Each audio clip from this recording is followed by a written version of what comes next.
Добро вечер, започнува светот денес на Тера. Еве ги вестите на денот. И Преспа заштитена од УНЕСКО. 70 возила подигна пајакот во Битола. УЈАП предупредува за фискалниот со GPRS. Франција и Битола договараат одбележување на 11 ноември. Вчера истече крајниот рок до кој граѓаните од социјално ранливите категории можеа да се пријават за да ја искористат мерката за еднократен отпис на долгови. До истекот на крајниот рок се пријавиле речиси 41.000 граѓани во центрите за социјална работа низ Македонија. Сите тие се надеваат на отпис на долговите за неплатени сметки и рати од кредити. Специјална комисија сега ќе ги анализира нивните барања, односно дали тие ги исполнуваат потребните критериуми за простување на долговите. Целата постапка се очекува да трае до крајот на овој или почетокот на наредниот месец, кога треба да бидат издадени првите решенија. Тогаш ќе биде познато и колкава сума на долг ќе се отпише. УЈАП предупредува дека обврска за воведување фискален со GPRS најдосна до 31 октомври имаат даночните обврзници, чиј промет во претходната година надминува 10 милиони денари, оние кои вршат угостителска дејност и бензинските станици. Рокот за сите други даночни обврзници е 31 јануари 2015 година. Даночните обврзници до 15 дена пред истекот на првиот законски рок го имат исполнето негде 19% од вкупниот број на обврзници, така да уште 81% очекуваме во овие последни 2 недели да исполнат својата законска обврска. Управата за јавни приходи апелира до даночните обврзници навремено да се пријават и да до овластените производители на фискални апарати и навремено да ја исполнат оваа своја законска обврска, за да не се соочат со никакви прекршоци и санкции што би ги презела управата. Бенефитите и предностите од користењето на овие нови фискални апарати се како за даночните обврзници, така и за управата за јавни приходи. Се намалуваат административните трошоци на даночните обврзници во врска со хартиените контролни извештаи кои се заменуваат со електронски извештаи, се намалуваат трошоците на управата во врска со даночните контроли на терен, значи управата за јавни приходи ќе може и онлайн да го следи готовинскиот промет на даночните обврзници, ќе може да ги детектира ризичните даночни обврзници, а сето тоа ќе допринесе до зголемување на финансиската дисциплина и до намалување на сивата економија во државата. Полицијата пишува казни за непрописно паркирани возила со платен налог, покана за наплата на глоба или со подигнување на возилото со пајак служба. Такви случаи минатиот месец имало 77. Оливера Михајловска. Битолската полиција во изминатиот период ги заостри мерките за непочитувачите на Законот за безбедност на сообраќајот на патиштата, посебно за оние кои непрописно паркираат. Имено ги казнуваат сите оние кои непрописно паркирале, а со тоа попречиле безбедност во сообраќајот или се опасно за другите учесници. Казните не се мали и се движат од 25 до 250 евра. Воедно се подигаат возила со пајак службата и сето тоа согласно техничките можности на пајак службата. Од 1 септември до денес, од страна на полициската станица за безбедност на патниот сообраќај Битола, се изречени вкупно 130 глоби за погрешно и непрописно паркирање, од кои за 20 се издадени платни налози, а за останатите 110 покани за наплата на глоба. Со пајак службата се подигнати 77 возила. Од полиција велат, ние нашето го правиме и превенираме и казнуваме, но не и се во наши раце. Секторот за внатрешни работи Битола се апелира до граѓаните на Битола и останатите граѓани да ги почитуваат законите, во случајот Законот за безбедност на сообраќајот на патиштата, бидејќи иако полицијата презема низа зајакнати мерки и активности, превентивни и репресивни, сепак во најголема мера безбедноста на сообраќајот и нормалниот проток на сообраќајот зависи од тоа како тие се однесуваат, односно каде и дали прописно паркираат. Казната е со платен налог, покана за наплата на глоба или со подигнување на возилото со пајак служба, каде полицијата асистира, а подигнувањето го врши комуналец по дојавата, и тоа во случај кога непрописно паркираното возило ја попречува безбедноста во сообраќајот. Казни за брзо возење и алкохол во крвта. Акцијска контрола на полицијата во викендот кој измина. Полициските станици и одделенија за безбедност на патниот сообраќај во СВР Битола изминатиот викенд спроведоа 2 акцијски контроли, и тоа за пречекорување на брзината и возење под дејство на алкохол. Во акцијската контрола за брзина од вкупно 178 контролирани возила, констатирани се 20 пречекорувања на брзината, при што се издадени 15 покани за наплата на глоба, 2 платни налози и 3 возачи се писмено предупредени. Во акцијската контрола за алкохол од вкупно 275 контролирани возачи и извршени 197 алкотестирања, кај 15 возачи е утврдено присуство на алкохол, 17 возачи се исклучени од сообраќај, одземени се 12 возачки дозволи и се издадени вкупно 22 платни налози. За време на двете акцијски контроли се констатирани и останати прекршоци, при што се издадени вкупно 7 покани за наплата на глоба, 23 платни налози и 6 возачи се писмено предупредени. Дебата во Битола за предлог моделот за проценка за дополнителна образовна, здравствена и социјална поддршка на дете или младенец. Проектот за новиот модел за проценка го спроведува Министерството за труд и социјална политика. Маја Богоевска. Во рамките на проектот нов модел на проценка на специфичните потреби на деца и младенци со инвалидност во Македонија, спроведен од Министерството за труд и социјална политика, денес во Битола се одржа една од 5 дебати на која се разгледа предлог моделот за проценка за дополнителна образовна, здравствена и социјална поддршка на дете или младенец. На дебатата беа присутни експерти од засегнатите области, како и представници на институции од областа на здравството, образованието, социјалната политика, како и представници на граѓанскиот сектор. Документот е изготвен од интерресорска работна група. Целта на новиот модел на проценка е да видиме, да оцениме што може тоа дете да направи, а не што е со него. И се доближувам сега до суштината, дека досега предоминираше здравствениот модел, што значи се водеше грижа диагноза, апсолутно точна, не можам да кажам дека не точна, меѓутоа штура, административна проценка за идните чекори во животот на тоа дете, детска градинка, училиште и така натаму. Нефункционална, затоа велиме функционална, затоа што во градинката или во училиштето наставникот, воспитачот знае, интелектуалец, јас прочитува диагнозата, меѓутоа не може да ги изгради следните чекори. Токму е тоа со новата, да кажем, проценка. Тим на стручњаци ќе биде во постојана корелација со училиштата и институциите. Детето ќе добие еден функционални профил, каде што ќе се гледат телесните функции и можности на детето, неговата ќе се проценува, не ќе се гледа телесните функции и можности, каде што ќе се проценуваат активностите лични и учеството во општествениот живот.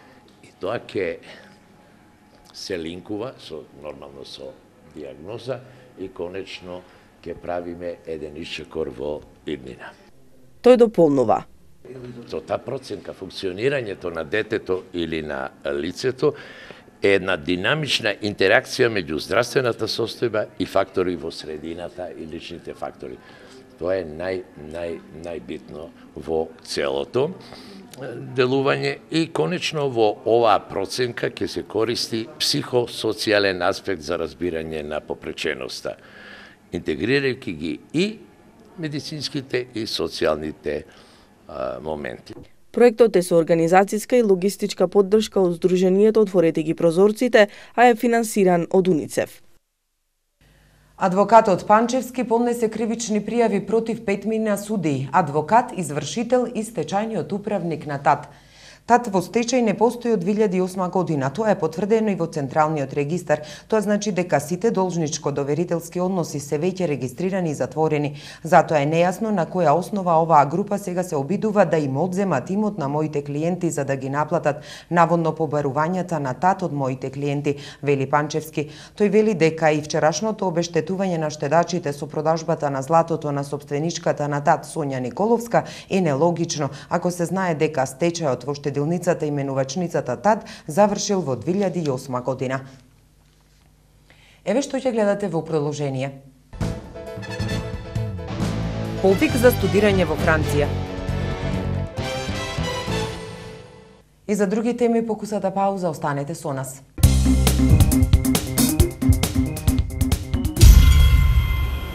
Екипата од представата Хенри VI од Битолски театар рано утринава замена за кина. Концерт на пианистката Елоиза Кашо во рамките на Интерфест. Најнова премиера на Мал драмски театар во режија на Мартин Кочовски. Уште една изведба на представата Перо Малеро на Солза и смеа. На сите загинати борци на територија на Битола, општината им одреди ден за одбележување на нивното дело 11 ноември. Франција, Германија и Македонија ќе одржат комеморација на настаните од 100 годишнината од Првата светска војна. Оливера Михајловска.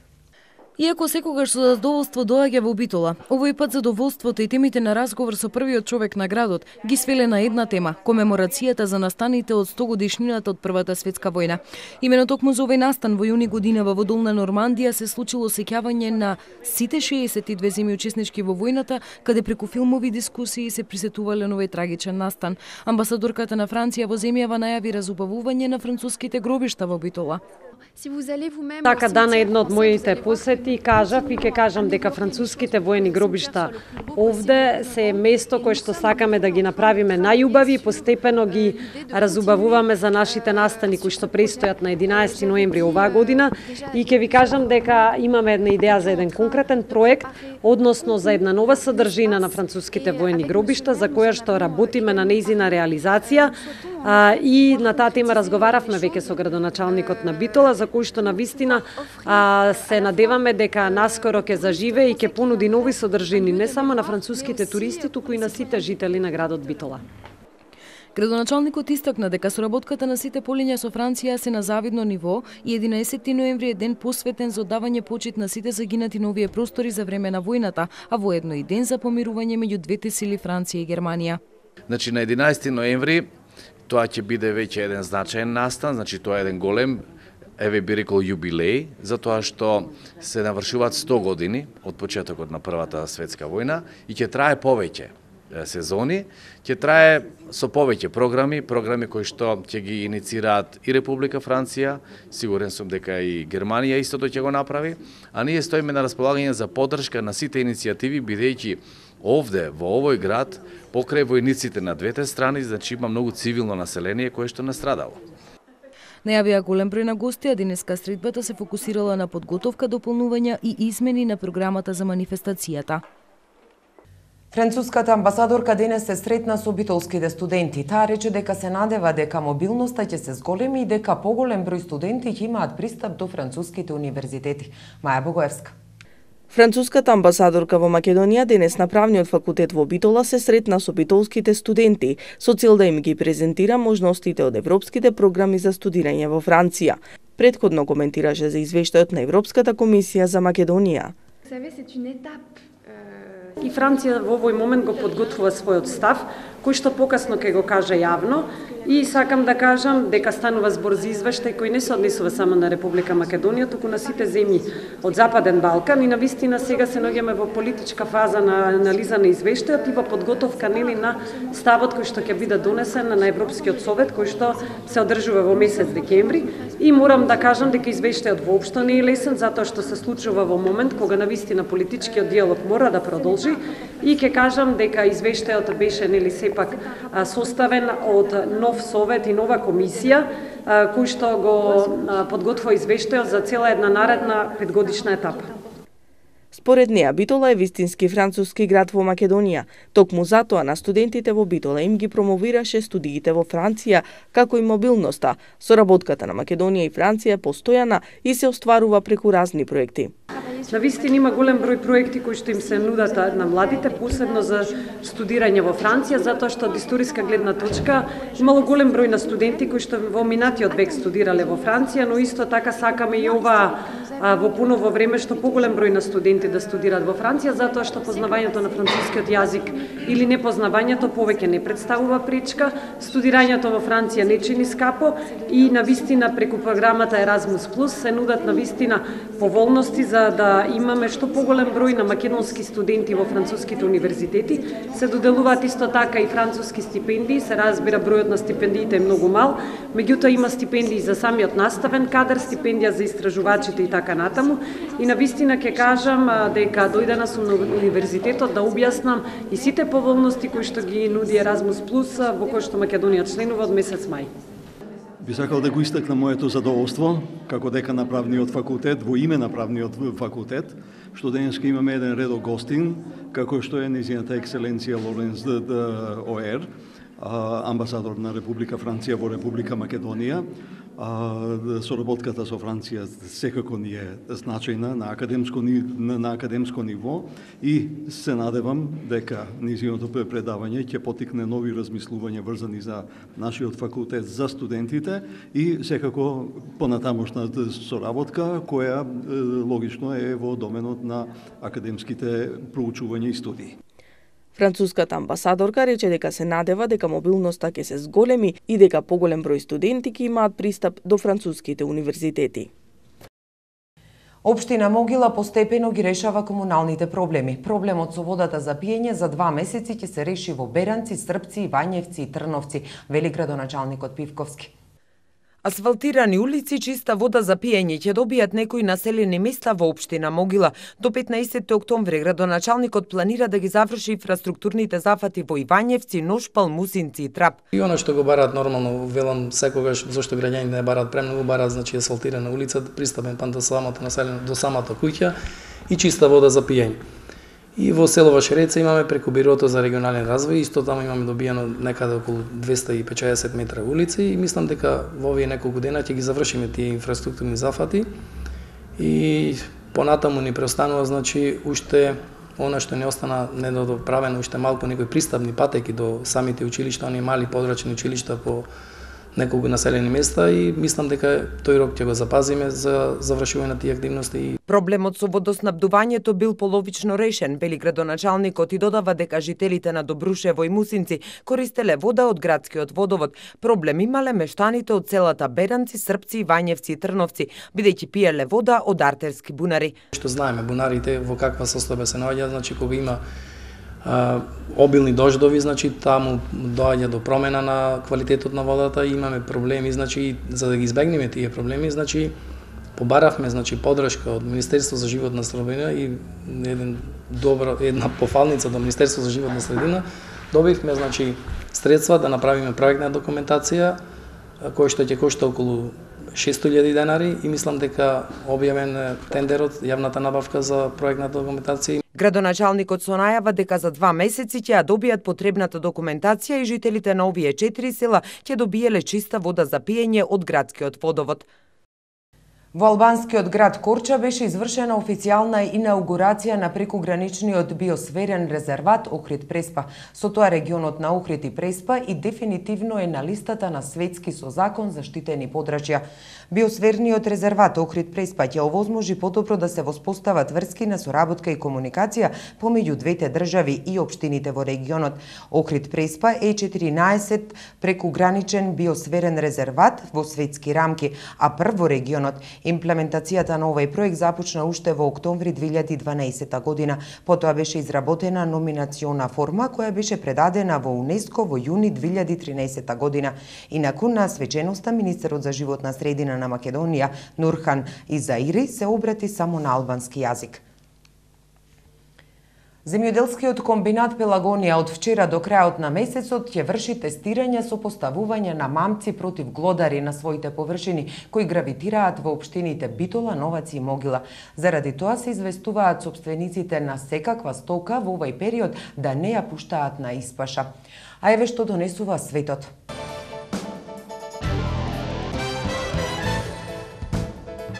Каталонците го откажаа референдумот. И за други вести од светот, покусата пауза, останете со нас. Вашето мислење нам ни е важно, затоа што Тера телевизија е на страната на гледачите. Искажете ги вашите ставови на нашиот веб-портал tera.mk. Прашањето за ова недела гласи: како го оценувате предлог законот за безбедност на сообраќајот на патиштата? Многу добар, ригорозен, непотребен. За резултатите од анкетата читајте на tera.mk или гледајте во вестите на Тера телевизија. Лидерите на Каталонија донесоа одлука да го откажат референдумот за независност предвиден за 9 ноември. Се бара алтернатива за референдумот, јавува Ројтерс без да прецизира за каква идеја се работи. Шпанската влада веќе подолго време најавува дека било каков референдум во Каталонија би бил неуставен, а Уставниот суд и наложи на земјата да го презакаже референдумот се додека не се утврди неговата уставност, што би можело да трае со години. Според истражувањата, само 23% од населението во Каталонија ја поддржува идејата за референдум.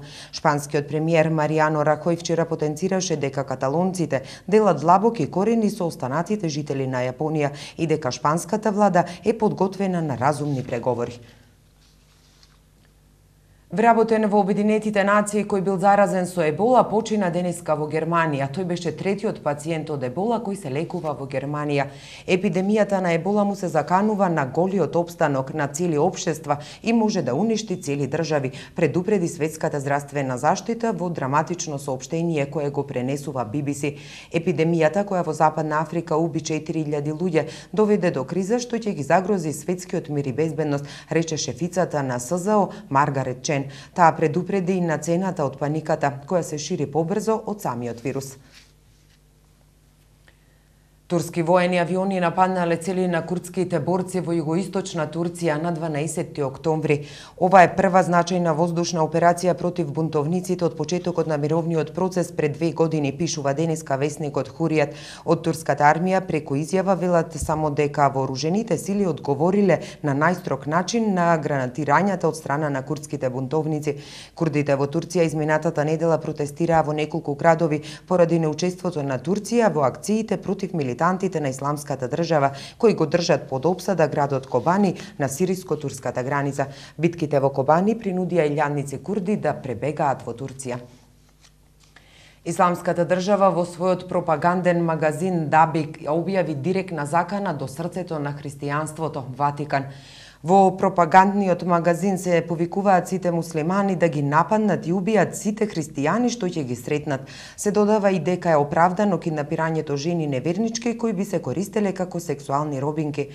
Во текстот се цитира и Билал Боснич, најстакнатиот вехабија на подрачјето на Босна и Херцеговина, кој од пред неколку недели е приведен во рамки на акцијата Дамаск. Тој ветува дека екстремистите ќе го донесат калифатот во срцето на христијанството, па макар тој и да не е жив да го види тоа. Целиот свет ќе биде исламска држава. Наша цел е и Ватикан да стане муслимански, рекол тој. Папата Франциско наводно една од целите на джихадистите затоа што го сметаат за лажен пророк и предводник на неверниците. Од Ватикан уште минатиот месец соопштија дека е засилено обезбедувањето поради се почестите закани.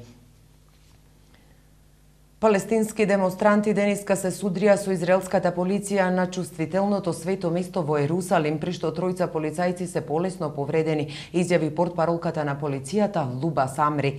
Судирот се случи откако неколку десетина маскирани лица почнале да фрлаат камења и пиротехнички средства врз полициите на Ридот и храмот, како што го нарекуваат евреите, односно Харам ал-Шариф, возвишено за солниште, како што го нарекуваат муслиманите. Се уште нема информации дали има повредени лица меѓу палестинските демонстранти. Полицијата ги гонела демонстрантите кон џамијата Ал-Акса, каде тие се забарикадирале и продолжиле да фрлаат камења кон полицајците. Беше фрлен еден молотов коктел кој не се запали, посочи Самри. Севернокорејскиот лидер Ким Јонг Ун се појави во јавноста за да ги смири шпекулациите кои се појавија околу неговото невообичаено отсуство од јавниот живот во Северна Кореја. По повеќе од еден месец отсуство тој се појавил за да даде насоки во новоизградената стамбена област на научниците, а медиумите направиле неколку фотографии од него, како со помош на бастун извршил увид на терен. Отсуството на Ким Јонг Ун од јавниот живот во Северна Кореја поттикна шпекулации за неговата здравствена состојба, но и за можноста во земјата да се случува државен удар за негова смена. Протестирајќи против исчезнувањето на 43 студенти за кои се верува дека се киднапирани од локални полицајци поврзани со наркокартели, стотици студенти и наставници ја запалија зградата на државната администрација во Гереро, Мексико. Демонстрантите побараа студентите кои исчезнаа на 26 септември да бидат пуштени на слобода.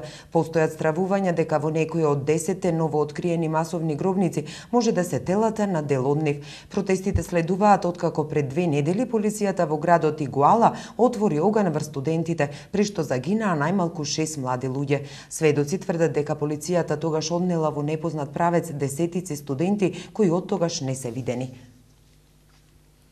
Сончево време со умерена облачност и во наредните денови. Температурата во Битола до 24, односно до 25 степени.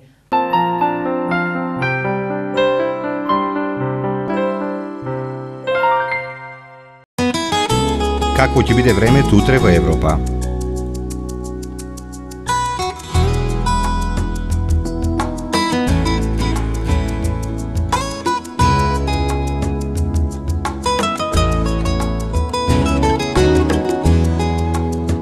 За времето утре на Балканот.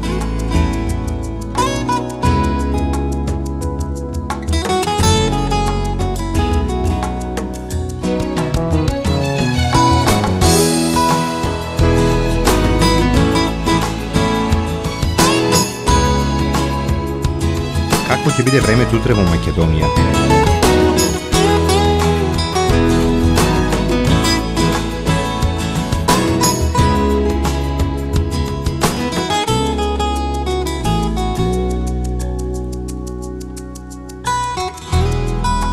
Следува временската прогноза за времето утре во регионот.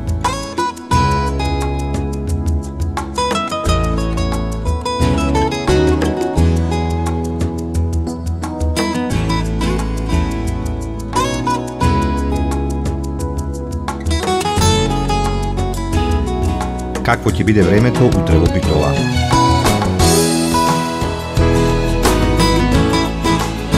Следува временската прогноза за следните денови во Битола. Какво ќе биде утре времето во Ресен? Следува временската прогноза за следните денови во Ресен. Евеа прогнозата за времето утре во Прилеп. Какво ќе биде времето во наредните денови во Прилеп? Какво ќе биде времето утре во Кичево? Следува временската прогноза за следните денови во Кичево.